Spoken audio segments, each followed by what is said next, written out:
long day, long day, and to be up all day and to literally have worked from sun up to sundown and really felt like I've earned my keep and took care of things I needed to do for the day. And to be rewarded with a shitty football game. That was a bad game, guys. That was a real bad one. Definitely did not enjoy watching that. Probably would have rather watched paint dry than watch that Saints Broncos game, but here we are. It's part of the job. This is what we do. But if you are the Denver Broncos, you are ecstatic, you are elated, you are happy as all hell because it seems like, or at least it looks like, you made the right pick. Um, Bo Nix looks like he's definitely a dual threat quarterback, at least in that aspect. Can definitely move the pocket, definitely can run. Um, I have to check here. I believe he had almost 100 rushing yards tonight. I have to check tonight. Give me 1 second, y'all. About to find out for you. I mean, either way, it was still an ass whooping. I mean, the Broncos beat the shit out of New Orleans today. It was bad. It was bad. I don't know what was worse because to have a quarterback, a rookie quarterback, rush for almost 100 yards on you is bad. But to have the rookie quarterback and the veteran running back both doing it simultaneously, not a good look. Not a good look at all. I mean, it is the same night you got Drew Brees coming back. Pardon me 1 second, y'all, because I got the washer running. Adulting late at night. Got to make sure the clothes is ready for work the next day. Second, second. So, nonetheless, my apologies for that. Nonetheless, um, yeah, I mean, Javante Williams had 14 carries, 88 yards, 2 touchdowns. Let's see. Look at here. Bo Nix's stats. Bo Nix ran for 75 yards. So, I mean, what are you doing when you got Javante Williams running for 88 yards, Bo Nix running for 75 yards, McLaughlin running for 35 yards, Estime running for 29 yards. And the crazy part is Estime fumbled. And I mean there was not one running back that was not averaging a minimum of like 6 yards a carry. Saints run defense is atrocious. Bo Nix, did the bare minimum, 26 pass attempts, 16 completions, not bad, 164 yards. But again, when you're running the ball like that, why would you have to throw it that much? I mean, you wouldn't even have to throw it any more than that. It was like I said, you're the Broncos. You are definitely ecstatic with the game plan. It was a lot of ball distribution. Troy Franklin had 5 catches, 50 yards. Kroll, the tight end, had 3 catches, 41 yards. Javante Williams, he got in on the action, 3 catches for 23 yards. Vele for 1 for 20. Mims had 2 for 18. You had Humphrey 2 for 12. But I mean, it was just complete and utter domination. Final score was 33-10. Broncos just seemed like they had a game plan for whatever the hell Spencer Rattler thought he was going to do. And it wasn't much. It wasn't much. I can honestly tell you. I don't know. They posted a stat during the middle of the game where they talked about how Spencer Rattler is Bo Nix was 12th and then he was the 150th pick. I'm not so sure he shouldn't have been the 250th pick because he did not look like an NFL quarterback tonight. Watching that none of that exuded NFL football player leadership standards or things that would exude for you a winning quarterback. Now, granted, he is a rookie. Granted, he is going through a lot. Derek Carr is going through the oblique injury, which I already told you guys I was going to find out earlier what was going on, and I found out as soon as I turned on the game that oblique injury had him out again, so he wasn't playing. Understood, but Spencer Rattler's not a good quarterback. Decision making was horrible. His accuracy was just piss poor. He just looked like one of those guys that just did not belong. Just didn't belong. I mean, in the first half, to say how bad it was, um, the rushing attack, against the Saints, the Saints run defense, again, something to be desired past 5 games. Very, very lackluster. Struggling that much to really stop the run game, struggling that much to stop the short passing game. And when you can't stop the run, you're not going to be able to stop the pass. It's just that simple. Um, I touched on Javonte Williams putting in work. Um, and also, too, I think something else that I'd be remiss if I didn't mention that I'm noticing a lot too. It seems like the Saints' run game has disappeared. There was a point in time where the Saints definitely like they were early in the season they were running the ball at a high rate, high clip. It seemed like Clint Kubiak's scheme was destined for greatness. Um, Paying attention as of late, not much so, not much so. Not really looking that great. Um, I mean, early in the game it was 13-0, and I mean at that point it was end of the first quarter, beginning of the second quarter, it was 13-0. As I enjoy this refreshment. But halftime 16-3. This game was never really in question. I mean, to be honest with you, the Broncos just kept piling on as they kept going throughout the game. I mean, the biggest indictment to let you know that the Saints weren't ready for this game, or more or less Spencer Rattler wasn't ready for this game. Second half, starting drive, 39 seconds. Now, in English, what did I just say? In 39 seconds, they went three and out. That means they ran three plays, one, two, three, and were out. Punt team out on the field. 39 seconds. So don't know what the fuck the message was at halftime, but he ain't get it. Um, yeah, Broncos weren't even like they were just barn burners tonight. It was just like they had a couple drives that stalled, but Saints really could do nothing with it. Defensively, they looked like a shell of themselves, and then suffered more horrific injuries tonight. Paulson Adebo, had a horrific injury. I mean, it was so bad that Al Michaels pretty much was like, "We're not showing that again." He had to have an air cast put on and be rushed to surgery. We'll have an update, I'm pretty sure, about tomorrow to see how his surgery and everything went. But it was bad. It was bad for Paulson and Debo. Also, they lost Cooley McKinstry had to step in. He got worked on early as a rookie, which you would expect, and now you got to think about how crazy that is. That's a rookie quarterback working on a rookie corner. But knowing the logic of the game, he's not going to be ready in that position. So kudos to Bo Nix and Sean Payton for getting in his ear and making sure that he attacked that rookie corner. Um, excuse me. It was definitely a shit show if you were in New Orleans. And then to add further insult to injury, Marshawn Lattimore out for the rest of the game. He was out with a hamstring injury late. It just seems like it's been a cavalcade of injuries for the Saints. It seems like every time that they were about to rebound or about to put themselves in position to not be hurt or to not be fucked up, something happened. This is war of attrition. This is football. I mean, unfortunately, you don't want to see anybody get hurt. You don't want to see anybody miss time, anything like that. I mean, I just mentioned earlier in the episode that I just posted that Rashid Shaheed's out for the season. I believe it was meniscus surgery he had to get. And it's one of those things where if you're the Saints, um, to start off 2-0 and it looks so hot, and from that Eagles game on forward, those last five games, just to give you an idea how bad they played, the Saints, the last five games, have averaged 15.8 points per game. Not going to get it done. Allowing 30.2 points per allowed per game. Not going to get it done. I mean, tonight they had so many damn drop passes and missed tackles. It was disgusting. It just seems like a team that is either quit or the energy's not there, or they know that they didn't have all their full horses. So there was no need to bullshit oneself or even to say, we got this. They kind of knew that they didn't have a shot in hell. And again, you know, what does that say about Dennis Allen? What does that say about this team ultimately? I don't know. I don't know. But I know this much. They've played the last five games and they've looked like shit. So whatever it's worth, it ain't working. It ain't working. So a lot of questions are going to have to be answered for New Orleans. 2-5 now. Um, Definitely not the way they wanted to start the year. Not sure how this is all going to play out, but definitely not the way they wanted to start the year. Um, Looking even further, they even scored at one point it was 33-3, which is utter ass whooping. I mean, Denver was just pretty much walking away with this game.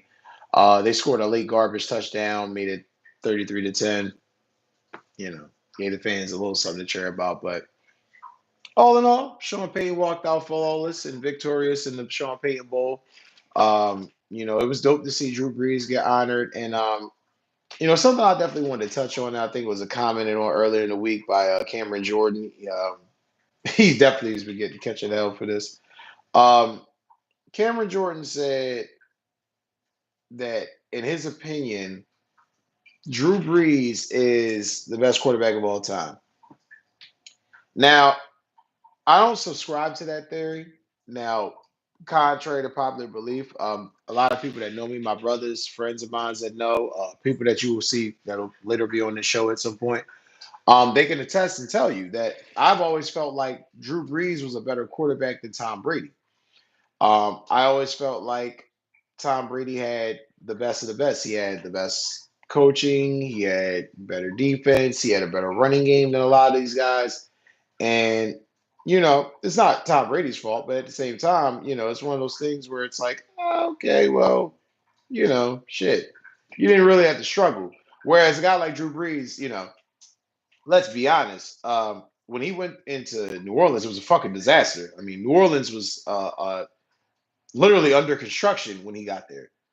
They were still, cleaning up from Katrina. It's one of those things where, like I said, I give complete kudos to Drew Brees and Sean Payton for putting it together and not making any excuses and finding a way to forge, a bridge and get it done and to get that team out of the doldrums. And, 4 years after they joined forces, they won the Super Bowl. So all credit to them. But on the night that Drew was getting rewarded, just kind of reminded you that they hadn't replaced him yet. It's very much a stark reminder that they had not replaced him yet. Um, it's crazy too because I don't know if the answer is necessarily going to be just because Derek Carr is back that they're now going to be okay because they got problems. They got problems. They got real, real problems. And I don't mean like just like the short kind where it's like, oh well, they got a guy that's just, not playing well, or he might just no. They got some real problems in the aspect of I'm not sure that they're going to rebound out of this uh losing streak that they're in. It's a situation where they've lost a ton of games early and often. And sometimes you can't really climb out of that shit. No matter how good you think you are, no matter how elite you think you may be, you may not really be able to get out of the situation. So let me go a bit further and look into their schedule. I'll tell you right now exactly who they play, and what the outlook is looking for them. In one moment. It's crazy because honestly, got truth, like starting the year, you would kind of thought this team was going to be on a path to being one of the contending teams in the NFC, and they're in the basement. Here we go. So pulling up the Saints next 5 games. All right. Here we go, guys. Gotta love that Wi-Fi. All right. Looking at looking at the next 5 games for the Saints. They're currently, let's see, it's week 7. So week 8 they play the Chargers. Don't see them winning that game. They're at Carolina, possibly getting off the snide in week 9. At Atlanta, don't see them winning that game. But then against the division game, we'll see. They'll probably have Derek Carr back within one of these, next couple weeks. They got the Browns who are just drowning. And then their bye week is week 12. So you figure that's 4 games. So by December 1st, they have the Rams. I mean, honestly speaking, they're probably winning 2 of those games. If. Rough outlook for the Saints. Rough outlook for the Saints. The team started off the year with so much promise, and like I said, I'm not sure that they're even going to win 7 games this year, honestly. Looking at the Broncos, like I said, got to be happy if you're a Broncos fan. Shout out to the Orange Crush. They did everything that they were supposed to. I mean, Bo Nix played decent. Running game was there. Excuse me. The defense was lights the fuck out. You had to have been a whole hater, a Broncos hater, or just a hater of defense to not appreciate how well that defense is played. I give the Denver Broncos credit. They have kind of Vance Joseph and Sean Payton have kind of flipped the switch from a year ago, kind of got things turned around. I like what I'm seeing. And they're hanging in there. They're right around, like I said, they're 4-3 now. Not bad, you know. Um, Rookie quarterback, so good to see. And looking at their next 5 games, they got a couple games where it's very winnable, but it's kind of rough for them as well. It's a mixed bag. Next week, week 8, they play Carolina. Very winnable game. Following week, they got Baltimore. Don't expect them to win that game. Kansas City, week 10. Don't expect them to win that game. Atlanta, week 11. Toss up. The Raiders, week 12. Division game. Toss up. And then they follow that up, finish that up. That pretty much that stretches 1, 2, 3, 4, 5. So 1, 2, 3, 4. So by the Raiders games, the 5th game. So by November 24th, they play the Raiders. So you got 2 division games in that 5 game stretch, and you're definitely not beating the Chiefs.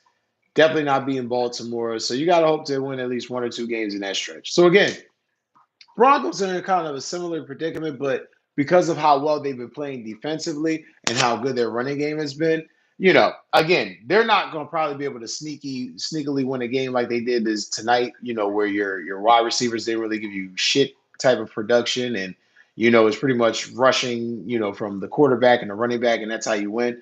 I'm not sure if that's necessarily going to be the recipe each game, but um, it's going to be kind of hard for them to pull it off too, because offensively they are limited, and you kind of see it. Defensively they're there, but offensively kind of weak. Looking forward into next week, because next week's games is where it's at. Next Thursday night football, we have the Vikings and Rams, which is another coaches bowl, aka the O'Connell Bowl. Kevin O'Connell, who obviously worked for the Rams, was on the offensive staff with Sean McVay, and now the head coach of the Minnesota Vikings. Um, like I said, it's gonna be this game should definitely be better. That game next week should definitely be better than what the hell we just got finished watching about half an hour ago. That all being said, though, um, Darnold versus Stafford is gonna be something they're gonna talk about a lot in the media. Um, as I've told you in a previous episode, I kind of think the Cinderella slipper from Minnesota's kind of fell off. I think Darnold, started to fall apart last week against the Jets, and was kind of being shown. We'll see what the bye week did for him. Maybe that kind of rejuvenated him. Maybe they had some new tape, something they can kind of revive his game. Add some salt and pepper to it. But I don't know, man. I kind of felt like he was starting to fall apart. That team was starting to fall apart against the Jets, and the Jets were just too fucking inept to take advantage of it. But Matt Stafford and the Rams, they're a fighting team. Very much looking to try to stay within it, stave off the storm with the injuries that they've suffered. Because God knows, just like the Saints, they've suffered a cavalcade of fucking injuries this year. Puka Nakua, Cooper Cup, Joe Notebloom, Steve Avila, you just name it. They've had it. Even Kobe Turner's been day to day with certain injuries. And he's been in and out of the lineup. So, it's going to be an interesting game. I think the keys for next week, though, for that game between the Vikings and the Rams, the key is going to be running game and defense. Interesting to see how Aaron Jones plays. It's going to be a week off since he's had that hip injury. Interesting to see if he's going to be in the lineup and how well he plays, if he plays. I would also say the Rams, as far as Kyron Williams, whatever team could possibly establish the run early and often, that's the team that's going to have a leg up or a chance to take a lead and really win that game and stranglehold and win it. But defensively, if the Vikings defense shows up, the Rams are going to get destroyed. Because I don't really feel like the Rams have a defense that's adequate enough to stop Minnesota's offense. However, when you kind of know the guy you're playing and you kind of know their passion and their scheme, it's kind of interesting. And now that I'm thinking about it, I want to look up, want to know what is the matchup? What is the actual? I don't know if O'Connell, excuse me, I said McConnell, O'Connell. Don't know if O'Connell and McVay have ever played each other. Let me see. There we go. Yeah, yep. I actually know this will be the first time they played each other.